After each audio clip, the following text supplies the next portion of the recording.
Sus manos estaban cubiertas de ampollas, pero él continuó blandiendo el hacha.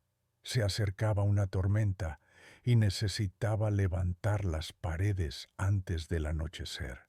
El hombre, solo en la naturaleza, tenía dos opciones: construir un refugio o morir congelado. Esto requería una fuerza física inmensa, instinto, concentración y un hacha lo suficientemente afilada como para cortar hueso, pues allí, en condiciones salvajes, la cabaña era una de las pocas construcciones que ayudaban al hombre a sobrevivir. Pero, ¿cómo lo lograban los montañeses? ¿Cómo convertían los árboles en un refugio rápido, duradero y construido para durar siglos? Esto es precisamente lo que vamos a averiguar. A lo largo de los siglos, la gente apiló troncos para obtener calor, seguridad y supervivencia. Sin embargo, mucho antes de la era de la colonización de la frontera, la cabaña de troncos ya había demostrado su valor. Parte primera, la historia. Historia. Las raíces de la cabaña de troncos se hundían profundamente en la antigua Europa, donde las tribus apilaban troncos, uniéndolos firmemente en las esquinas. Los romanos prestaron atención a esto. Vivius Paleo incluso escribió al respecto, pero Escandinavia y Europa del Este dominaron este oficio mucho antes que ellos, ya que el invierno requería una vivienda robusta y protegida de la intemperie. Troncos, ranuras, enclavos. Este método se extendió por todo el norte de Europa y hasta Rusia. Luego llegaron los colonos. Colonos suecos y finlandeses desembarcaron en Delaware en 1638 y no perdieron el tiempo. Los bosques estaban llenos de madera que ellos sabían cómo usar, sin aserraderos, sin planos, solo un hacha, una sierra y la habilidad de convertir árboles en paredes. Sus cabañas se erigieron rápidamente, construidas con sudor y maestría. Los colonos escoceses, irlandeses y británicos copiaron este diseño. Una persona podía construir una cabaña en un par de meses. Sin embargo, con varias pares de manos, la cabaña más simple podía levantarse en una semana, aunque el acabado tomaba mucho más tiempo. 4 paredes, un techo y la solicitud de posesión de tierras en la naturaleza estaba hecha. Para el siglo XVIII, las cabañas de troncos estaban por todas partes, simples, fiables y gratuitas. Todo se reducía a talar, apilar y trabajar la tierra. Para los colonos que se movían hacia el oeste, la cabaña significaba más que solo un refugio. Significaba supervivencia, una marca en la tierra que decía: aquí soy el dueño. Pocas historias transmitían tan bien este espíritu como la de Abraham Lincoln. Nacido en 1809, en una tosca cabaña en Kentucky, utilizó esta imagen humilde en todo su camino hasta la Casa Blanca. Y en una nación construida sobre la resiliencia, el hombre de la cabaña de troncos era en quien la gente confiaba. Luego, siguió la Ley de Asentamientos Rurales de 1862, tierra gratuita para todos los que estuvieran dispuestos a construir, cultivar y reclamar sus derechos. Las carretas rodaban hacia el oeste, los árboles caían, las cabañas crecían. Sin casas elaboradas, sin mano de obra contratada, solo troncos, trabajo duro y la promesa de un nuevo comienzo. Al principio, estas cabañas eran las más primitivas: una habitación, suelo de tierra, una única puerta para protegerse del frío. Las grietas en las paredes se rellenaban con arcilla, piedras e incluso trapos. pero los tiempos cambiaban. Para mediados del siglo XIX, los aserraderos facilitaron la preparación de troncos en las áreas pobladas, pero los montañeses seguían desbastando los troncos a mano, usando hachas y azuelas para alisarlos y darles forma. Sin embargo, al principio, la cabaña era solo un punto de partida, un refugio, mientras el hombre trabajaba la tierra y nada más. Algunos construyeron casas más grandes, pero muchos nunca lo hicieron. Un techo, un hogar y comida en la mesa. Y eso era suficiente. El estilo de los escoceses irlandeses se distinguía por su simplicidad. Una habitación de 16 por 20 pies, puertas delanteras y traseras. Un hogar de piedra para el calor. Los pioneros copiaron este estilo, pero lo simplificaron al extremo. Troncos apilados, grietas cubiertas con barro, fuego ardiendo hasta la noche. A medida que crecían los asentamientos, las cabañas se hacían más robustas. El estilo Dog Trot, por ejemplo, se dividía en 2 habitaciones, con un pasillo cubierto en el medio que proporcionaba frescura en verano. Luego apareció el estilo Saddleback. Consistía en 2 habitaciones, 2 chimeneas, un altillo arriba y un porche delantero. Para mediados del siglo XIX, la gente adinerada vio un encanto en esto. Las cabañas se transformaron de refugios toscos a lugares de recreo. El estilo Adirondack consolidó este cambio. Techos altos a 2 aguas, vigas masivas, construidas para el confort, no para la supervivencia. Pero, para un verdadero hombre de la frontera, la cabaña nunca fue un lujo. Siempre se trató de mantener su territorio, resistir la naturaleza salvaje y demostrar que estaba allí por derecho propio. Pero la historia es solo el comienzo. En la naturaleza, el hombre tenía que construir una cabaña. No tenía un manual de instrucciones ni nada parecido.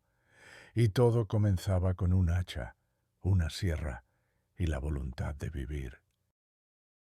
El panorama general. Parte segunda. El panorama general. Antes de que el hombre pudiera llamar a algún lugar su hogar, tenía que labrarlo de la naturaleza salvaje con sus propias manos. Y esto comenzaba con una cabaña de troncos, rápida, duradera y construida con lo que la tierra ofrecía. Primero, los montañeses tenían que despejar la tierra, talar árboles, arrancar raíces, dejando espacio para la cabaña. Cada tronco servía para 2 propósitos: limpiar el área y levantar las paredes. Pero no cualquier árbol servía. Se necesitaban troncos rectos y robustos: pino, cedro, abeto o pícea. Madera que no se torcía, no se pudría y no se agrietaba demasiado rápido. El otoño y el invierno eran el mejor momento para la tala. Los troncos talados en primavera se descortezaban más fácilmente, pero se agrietaban mucho al secarse. Peor aún, el clima cálido, por otro lado, atraía insectos que convertían la madera en polvo. Sin embargo, la madera cosechada en la estación fría permanecía fuerte. Después de la tala, los troncos se descortezaban, se les hacían muescas en los extremos y se apilaban firmemente. Si se hacía correctamente, se unían como un puño cerrado, protegiendo de forma segura contra el viento, la lluvia y las condiciones invernales más duras.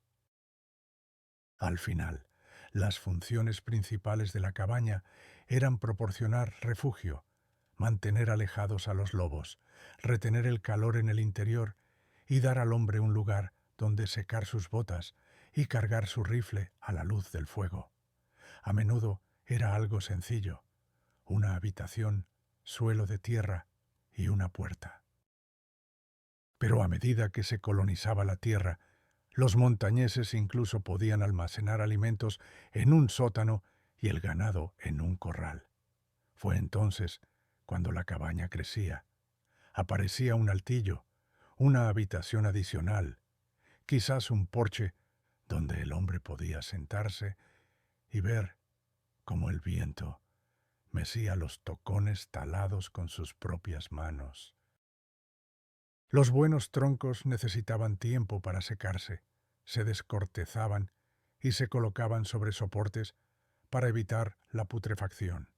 El plazo ideal era de 6 meses, pero la mayoría de los montañeses no tenían 6 meses.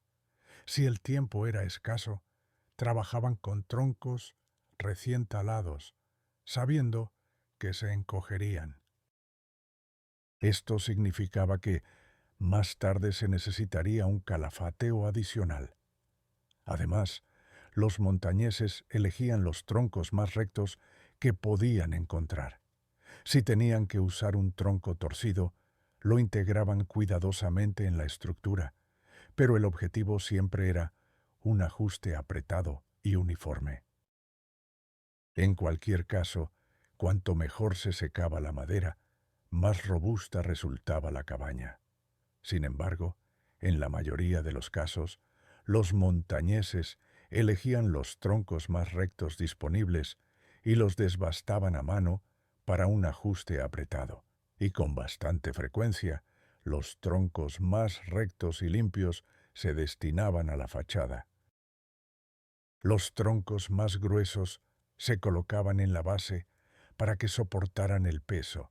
Las cabañas no se construían pared por pared, se levantaban de manera uniforme. Cada tronco se colocaba por turno para mantener el equilibrio del peso. Las dimensiones internas eran las más importantes. Las dimensiones externas variaban según el grosor de los troncos. Y si piensan que construir una cabaña es difícil, intenten vivir en ella solos durante 2 años.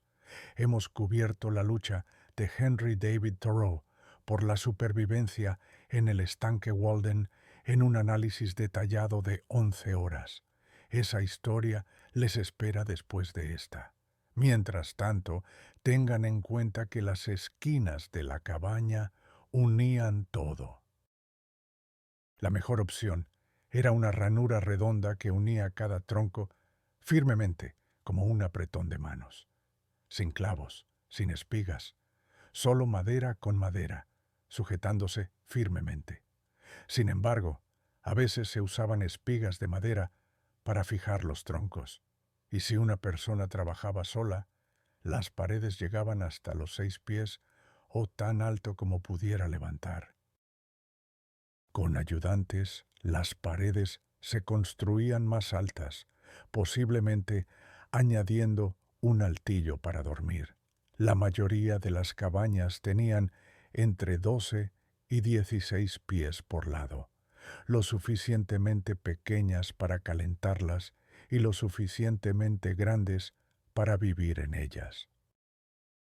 Y una vez que se colocaba el último tronco, la naturaleza salvaje se convertía más en un hogar que en un simple lugar para vivir. Una vez levantadas las paredes y colocado el techo, comenzaba el verdadero trabajo. El hecho es que las grietas entre los troncos dejaban pasar el viento, la lluvia y el frío helado del invierno. Aquí es donde entraba en juego el calafateo.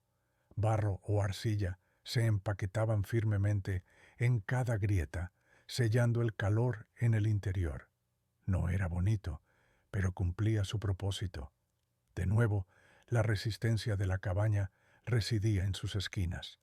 Era allí donde todo se unía, donde las paredes se mantenían firmes, resistiendo el tiempo y el clima. Muchos montañeses preferían la muesca de sillín, resistente, ajustada y diseñada para desviar el agua, evitando la putrefacción. En lugar de cortar ambos troncos, la muesca de sillín se tallaba solo en la parte inferior del tronco superior, permitiendo que la lluvia escurriera en lugar de acumularse. Y a medida que la madera se secaba y asentaba, esta muesca mantenía la estanqueidad de las uniones, sujetando la cabaña temporada tras temporada. Un artesano hábil podía tallar una muesca de sillín solo con un hacha, pero las herramientas adecuadas hacían el trabajo mucho más fácil. Cinceles, sierras, etc. Sin embargo, la construcción de una cabaña comenzaba con los troncos de cimentación, dos longitudinales y dos transversales. Cada uno de ellos estaba desbastado y nivelado por debajo para que quedara estable. Una vez colocados, se sujetaban con espigas de madera para evitar el desplazamiento.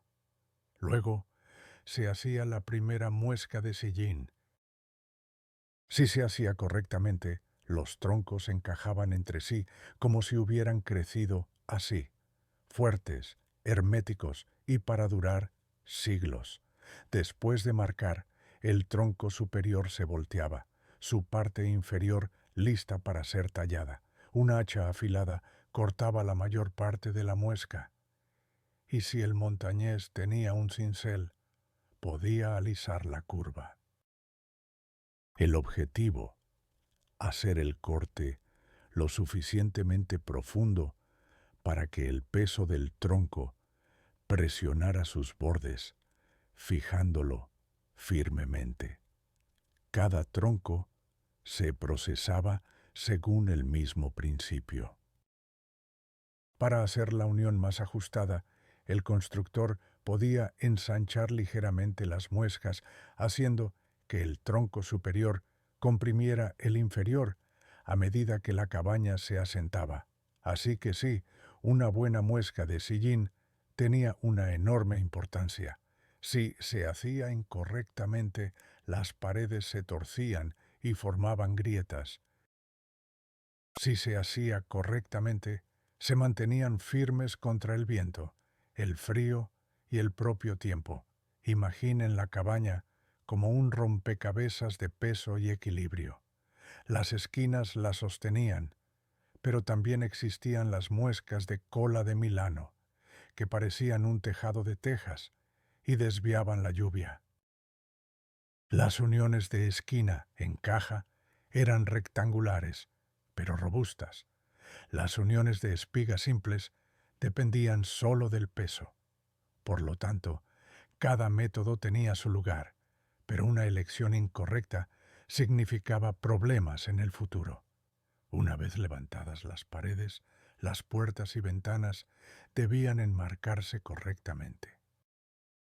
Las muescas en la parte trasera los fijaban en su lugar, mientras que la parte delantera podía ser lisa o con una ranura para el tope de la puerta.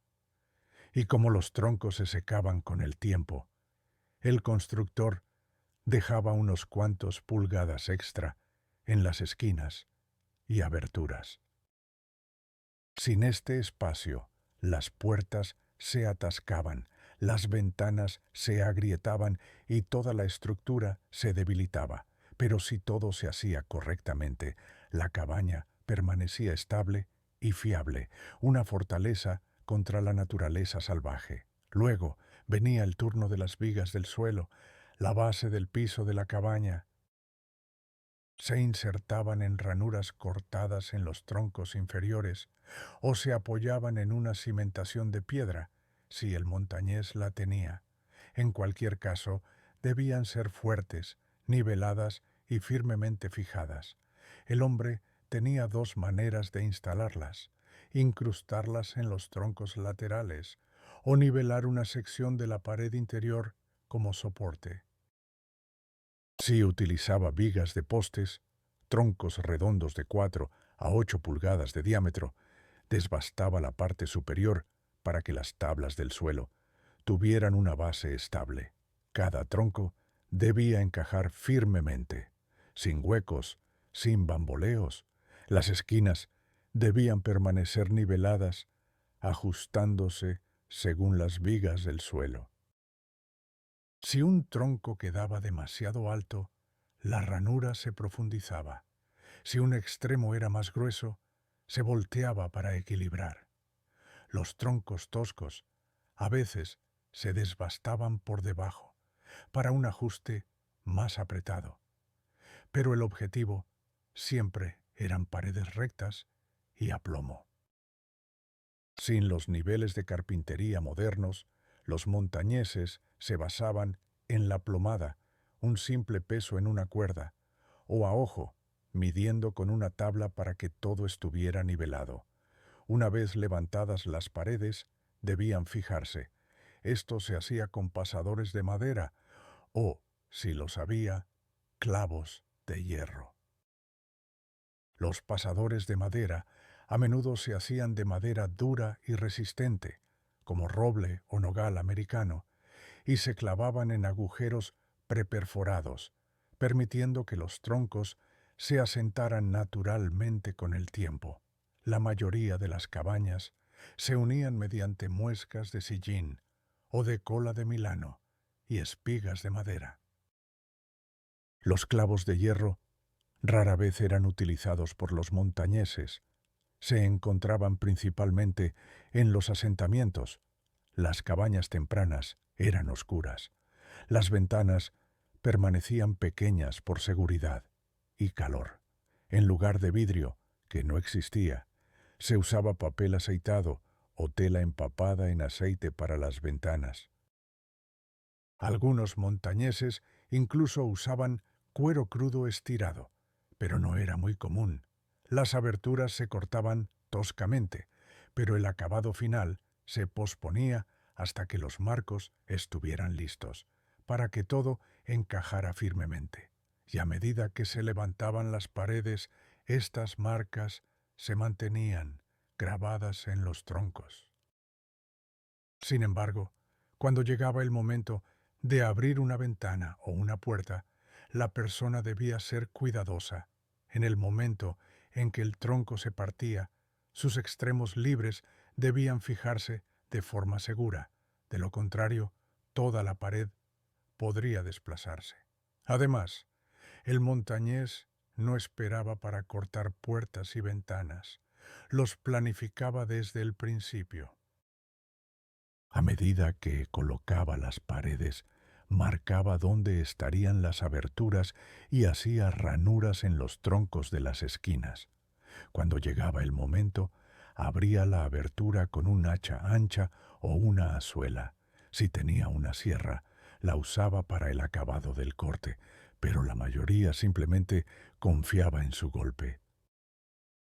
Para que las paredes no se movieran, los marcos debían ser robustos, vigas gruesas, firmemente aseguradas, y como los troncos se secaban con el tiempo, dejaba un pequeño espacio sobre la abertura para que las puertas no se atascaran después. Además, puertas y ventanas necesitaban marcos, vigas fuertes y gruesas para mantener los troncos en su lugar a medida que la cabaña se asentaba. Sin ellos, las paredes podrían aplastar las aberturas o torcerse.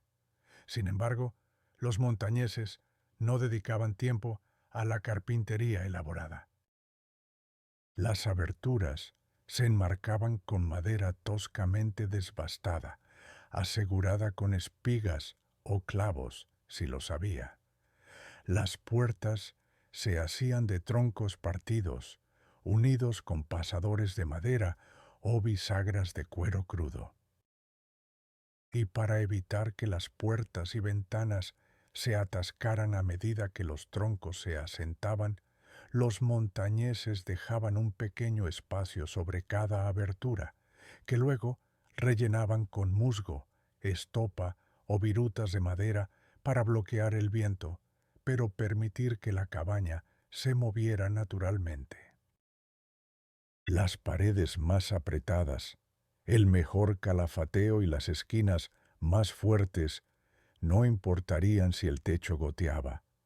Un techo con goteras en invierno convertiría la vivienda en una ruina helada y miserable. Un buen techo comenzaba con lo que se tenía a mano. Si había madera aserrada disponible en el asentamiento, se podía usar, pero la mayoría de los montañeses dependían de tejas de madera hendidas a mano, corteza o troncos superpuestos. Nivelaba el tronco superior para que las vigas del tejado encajaran firmemente, o les hacía muescas para fijarlas. Algunos montañeses construían hastiales con troncos, apilándolos alto para una apariencia ordenada. Otros hacían un marco de vigas y las cubrían con tejas de madera o tablas toscas. Las tejas de madera eran el estándar de la frontera, se hendían de cedro, pino o cualquier otra madera adecuada de veta recta. Si una persona tenía dinero, podía cambiarlos por tejas aserradas, pero la mayoría hendía las suyas propias. Sin embargo, era un trabajo agotador. Los troncos se aserraban en secciones cortas, luego se partían con un cuchillo de tejar, una hoja larga que se golpeaba con un mazo de madera. Cada golpe desprendía una astilla gruesa e irregular. A diferencia de las tejas finas de fábrica, éstas tenían peso, 3/4 de pulgada de grosor, y eran tan resistentes como las paredes de troncos debajo de ellas. Los aleros del tejado no eran solo por estética. Los aleros anchos ayudaban a proteger las paredes de la lluvia y permitían que la nieve se deslizara en lugar de acumularse. Vigas de techo robustas se colocaban transversalmente sobre los troncos superiores, con un intervalo de aproximadamente 2 pies. Algunos montañeses las duplicaban para mayor resistencia. Los troncos de los hastiales se unían con los troncos del techo, asegurando la resistencia de toda la estructura. Además, los montañeses no tenían impermeabilización de acero para sellar las grietas. Se basaban en un apilamiento ajustado, tejas de madera superpuestas y, como se mencionó antes, el relleno de grietas con musgo o arcilla. Si el techo se construía incorrectamente, la primera tormenta lo demostraría. Y aquí, en la naturaleza, un techo con goteras podría significar la muerte por hipotermia. Un techo de tejas de madera podía dejar pasar un poco de luz desde el interior, pero si estaba bien colocado, protegía de la lluvia. Y aquí el metal era una rareza. La madera bien colocada resistía las tormentas. La mayoría de las cabañas eran de una sola habitación, pero algunos montañeses necesitaban más espacio, y si una persona quería más de una habitación, tenía dos opciones. Primero, podía apilar troncos de la misma manera que las paredes exteriores, uniéndolos firmemente en las esquinas. O, si tenía tablas adicionales, construía una partición con estructura de madera, una pared más ligera, fijada entre los troncos, pero nunca conectada a las paredes de la cabaña. Los troncos se asentaban con el tiempo, y cualquier cosa que se adjuntara a ellos transversalmente se rompería. En cuanto al relleno de grietas, algunos constructores en Escandinavia tenían otro método: construcción sin calafateo, donde los troncos se ajustaban tan cuidadosamente entre sí que no se requería ningún relleno. Pero las condiciones de supervivencia en la frontera no permitían tal fina artesanía. El montañés no tenía semanas para tallar uniones perfectas. Necesitaba una cabaña antes de la primera nevada. Por eso, la mayoría de las cabañas se construían utilizando muescas de sillín o simples colas de Milano, rápidas, robustas y lo suficientemente buenas como para resistir. Una cabaña sin chimenea no es realmente una cabaña. Sin ella, El invierno se colaba rápidamente y la persona podía morir congelada antes del amanecer. El fuego significaba calor, luz y comida. Era el corazón de cada hogar. La mayoría de los hombres de la frontera construían su chimenea primero, colocando piedra tosca en la pared del extremo antes de levantar las paredes a su alrededor. La piedra no ardía, no se pudría, y, una vez colocada, resistía firmemente el tiempo y el clima. El hogar era ancho y profundo, lo suficientemente grande como para cocinar y calentar la habitación. Los cimientos debían ir por debajo de la línea de congelación, excavados tan profundamente que el movimiento del suelo no provocara grietas en la chimenea. Y como de costumbre, las grietas entre la madera y la piedra se rellenaban firmemente con calafateo, barro, musgo o arcilla, sellando contra las corrientes de aire. En la naturaleza no había cámaras de calor elaboradas ni inserciones metálicas. En cambio, las gruesas paredes de piedra absorbían el calor, irradiándolo mucho después de que el fuego se apagara. Algunos construían paredes de doble grosor para retener el calor por más tiempo. Y una vez que la chimenea estaba instalada y los troncos colocados a su alrededor, el montañés podía dar el último paso para proteger su trabajo. Por fuera, frotaba grasa de oso u otra grasa animal en la madera para combatir la lluvia y la putrefacción. Algunos montañeses se basaban en la elección correcta de los troncos y aleros anchos para la protección. No era perfecto, pero aquí nada era perfecto. Medidas simples, pero que significaban la diferencia entre una cabaña que duró varias estaciones duras y una que sirvió toda la vida. La cabaña comenzaba con lo mínimo: una mesa, una cama, quizás un taburete, si el tiempo lo permitía. Sin trastos, nada superfluo. Todo tenía su propósito. Si una persona necesitaba muebles, los hacía ella misma con los mismos árboles que las paredes de su casa. Pino grande en el oeste, roble o nogal americano en el este, todo lo que fuera resistente y estuviera cerca. Primero había que quitar la corteza. Si se dejaba, retenía la humedad y los insectos. Después de quitar la corteza, se podía hacer camas, taburetes y mesas con la madera. Un acabado exquisito no tenía mucha importancia. Como se mencionó recientemente, si una persona quería proteger la madera, la frotaba con grasa de oso o lo que tuviera a mano, cera de abejas, si estaba disponible, aceite de linaza o resina de pino también servían, pero esto era raro. Los troncos resistentes a la putrefacción tenían mayor importancia. Las sillas y taburetes eran simples, pero bien hechos. Las patas se encajaban firmemente, unidas con travesaños o espigas de madera para mayor estabilidad. Si una silla se desmoronaba, no era culpa de la madera. Significaba que el constructor se había equivocado. Los bancos también eran toscamente desbastados y robustos.